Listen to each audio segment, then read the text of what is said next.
Welcome to the Slop Farm. Enjoy the video. In this video, I will explain how to make steak juicy. First, select a well-marbled cut such as a ribeye or New York strip for the best results. Pat your steak completely dry with paper towels. This is crucial for achieving a beautiful, flavorful crust. Season generously with coarse salt and freshly ground black pepper on all sides.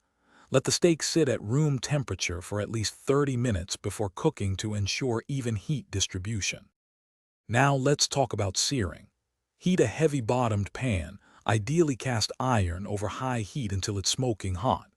Add about 1 tablespoon of a high smoke point oil, like grapeseed or avocado oil. Carefully place your steak in the hot pan and sear for 2 to 3 minutes per side. You're looking for a deep, golden brown crust. For extra flavor, add a knob of butter, some crushed garlic, and fresh herbs during the last minute of searing.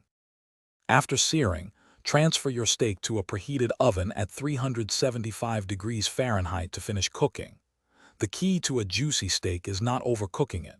Use a reliable meat thermometer to check the internal temperature. For a perfect medium rare, aim for 130 degrees Fahrenheit.